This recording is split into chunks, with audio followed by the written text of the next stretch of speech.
আপনারা দেখেছেন 2013 সালে সরকার উৎখাতের আন্দোলনের নামে অগ্নি সন্ত্রাস করে মানুষকে যেমন হত্যা করা, তাছাড়া আমাদের বাস, ট্রাক, গাড়ি, রেল, লঞ্চ সেগুলি আগুনে জ্বালিয়ে দেওয়া আর বৃক্ষ নিধন করা। হাজার হাজার বৃক্ষ, লক্ষ লক্ষ বৃক্ষ তারা কেটে ফেলে দেয় জামাত, বিএনপি এরা সেই সময়। অর্থাৎ আমরা যেখানে গাছ লাগিয়ে গেছি সেগুলি তারা ধ্বংস করেছে। এটাই হচ্ছে দুর্ভাগ্যের বিষয়।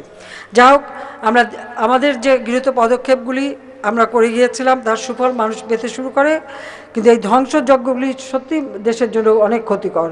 তবে 2009 সালে দ্বিতীয়বার সরকারে আসার পর আমাদের বৃক্ষরোপণ অভিযান আমরা ব্যবস্থা দিই। শুধু তাই নিয়ে 96 সালে আমি আরেকটা কাজ করেছিলাম, হেলিকপ্টারে করে আমাদের পার্বত্য এলাকা এবং চর অঞ্চলে ব্যাপকভাবে বীজ ছড়িয়ে দেওয়া, এবং সেটা কিন্তু এখনও আমাদের এয়ারফোর্স, নেভি, আমাদের কোস্টগার্ড, আর্মি সকলের উপরে নির্দেশ রয়েছে। পুলিশ ফোর্স থেকে শুরু করে আইনশৃঙ্খলা রক্ষাকারী সংস্থা, আমাদের অন্যান্য যে সমস্ত ফোর্স, প্রত্যেকের উপরে নির্দেশ, প্রত্যেকের যার যার নিজের জায়গায় ব্যাপকভাবে বৃক্ষরোপণ করবে, এবং সেটাকে তারা কিন্তু করে যাচ্ছেন।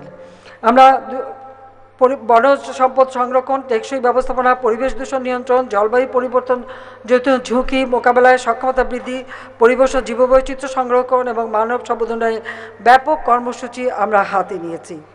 আমাদের সংবিধানে আমরা যে পঞ্চদশ সংশোধনী নিয়ে আসি, পঞ্চদশ সংশোধনীতে সেখানে 18 অনুচ্ছেদের সাথে আরেকটি অনুচ্ছেদ আমরা যুক্ত করি, 18 ক, সেটা নতুনভাবে সংযোজন করে সেখানে আমরা পরিবেশ রক্ষার বিষয়টা সংযোজন করেছি। যেমন সেখানে বলা আছে, আমি কোট করছি, রাষ্ট্র বর্তমান ও ভবিষ্যৎ নাগরিকদের জন্য পরিবেশ সংরক্ষণ ও উন্নয়ন করিবেন এবং প্রাকৃতিক সম্পদ, জীববৈচিত্র্য, জলাভূমি, বন ও বন্যপ্রাণীর সংরক্ষণ ও নিরাপত্তা বিধান করিবেন। সেইভাবে আমরা পরিবেশ রক্ষা করা, জীববৈচিত্র্য রক্ষা করা, তার ব্যবস্থা আমরা হাতে নিয়েছি এবং সংবিধানে এটা সংযোজন করে এটা বাধ্যতামূলক করে দেওয়া হয়েছে। তাছাড়া 2009 থেকে 23 পর্যন্ত 11টি আইন, নীতিমালা, বিধিমালা, প্রবিধান প্রণয়ন করি। এছাড়া আমরা 2021 থেকে 2036 পর্যন্ত 15 বছর মেয়াদী জাতীয় সংরক্ষণ কৌশল প্রণয়ন করেছি। আমরা শুধু এই সকল আইন বা বিধি প্রণয়ন করেই বসে থাকিনি, সফল বাস্তবায়নের কাজও আমরা শুরু করেছি। আমরা 10টি বিশেষ উদ্যোগের একটি হলো পরিবেশ সুরক্ষা। আমাদের দেশে 13টি এলাকাকে পরিবেশগত সংকটাপন্ন এলাকা হিসেবে ঘোষণা করে এর পরিবেশ ও জীববৈচিত্র্য সংরক্ষণের জন্য বিভিন্ন কার্যক্রম আমরা বাস্তবায়ন করে যাচ্ছি। বৃক্ষরোপণ, বন সম্প্রসারণ, বন সংরক্ষণের বিষয়টি উপেক্ষিত থাকায় বৃক্ষাচ্ছাদনের পরিমাণ ছিল মাত্র 21 ভাগ, অর্থাৎ আমরা যে 96 থেকে 2001-এ যে উদ্যোগ নিয়েছিলাম এটা মাত্র 17 ভাগ ছিল। সেখান থেকে আমরা বেশ কিছু উন্নতি করি, 21 ভাগে পর্যন্ত আমরা পরবর্তীতে পাই 2009 এসে। এখন আমাদের উদ্যোগ রয়েছে আরও বেশি করে বনায়ন সৃষ্টি করা। এ পর্যন্ত ইতিমধ্যে আমরা বনায়ন যথেষ্ট উন্নতি করতে পেরেছি, প্রায় 25 ভাগের মতো করতে পেরেছি। কারণ আমরা বিভিন্ন নার্সারিতে 11 কোটি 21 লাখ চারা বিক্রয় বিতরণ করা, 2,17,402 হেক্টরে ব্লক বাগান, 30,252 কিলোমিটার সরু বাগান সৃজন, সেগুলি আমরা ইতিমধ্যে করে যাচ্ছি। তাছাড়া বৃক্ষাচ্ছাদন যেন শুধু বনে বনায়ন না, আমাদের যখনই আমরা রাস্তাঘাট তৈরি করি বা কোনো রকম স্থাপনা করি সেখানে একটা সুনির্দিষ্ট নির্দেশ থাকে যে কত পরিমাণ বৃক্ষ রোপণ করতে হবে, সেই নির্দেশনা আমরা দিয়ে থাকি।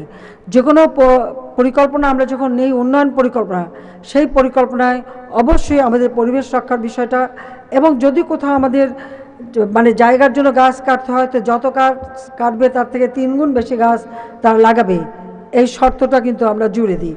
সেইভাবেই আমরা আমাদের পরিবেশ রক্ষার বিভিন্ন কাজ করে যাচ্ছি, যার ফলে ইতিমধ্যে আমাদের প্রায় 24.5 অর্থাৎ প্রায় 25% মতো আমরা 24 পর্যন্ত আমরা এসে গেছি। ইনশাআল্লাহ 25% মধ্যে আমাদের বৃক্ষাচ্ছাদন করতে পারছি। আর ইতিমধ্যে আপনারা জানেন যে ছাদ বাগান করারও একটা উদ্যোগ নেওয়া হয়েছে। এতে ছাদ বাগান করে কিন্তু সকালে পরিবার নিজেদের কিছু খাবারের জিনিস বা ফুল টুল সব কিছু লাগাতে পারে। এতে যেমন পরিবেশটাও রক্ষা পায়, আবার যারা বসবাস করে তাদের বাড়িঘরও বেশ ঠান্ডা থাকে, সুন্দরভাবে বাঁচতে পারেন।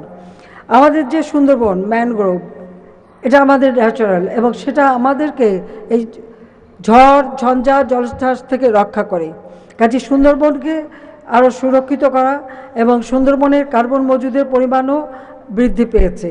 2009 সালে সুন্দরবনের মোট কার্বন মজুদের পরিমাণ ছিল 106 মিলিয়ন মেট্রিক টন, যা 2019 সালে হয়েছে 139 মিলিয়ন মেট্রিক টন। দেশের বনজ সম্পদ বৃদ্ধি এবং বন পুনঃপ্রতিষ্ঠার জন্য এবছর বর্ষা মৌসুমে 8,38,00,000 চারা রোপণ করা হবে। সেইভাবে আমরা পদক্ষেপ নিয়েছি। আর মুজিব বর্ষ উপলক্ষে আমাদের দলের পক্ষ থেকে আমরা 1 কোটি বৃক্ষরোপণের পদক্ষেপ নিই। তবে বৃক্ষরোপণ তার থেকে অনেক বেশি শুরু হয়েছে ইতিমধ্যেই। আমাদের যেমন ছাত্রলীগ, যুবলীগ, বিভিন্ন সংগঠনগুলি তারা কিন্তু বৃক্ষরোপণের কাজ শুরু করেছে, এবং যার যার শিক্ষা প্রতিষ্ঠান থেকে শুরু করে কর্মক্ষেত্রেও এই বৃক্ষরোপণ, সৌন্দর্যবর্ধন সেটারও নির্দেশ দেওয়া আছে, সেগুলিও করা হচ্ছে।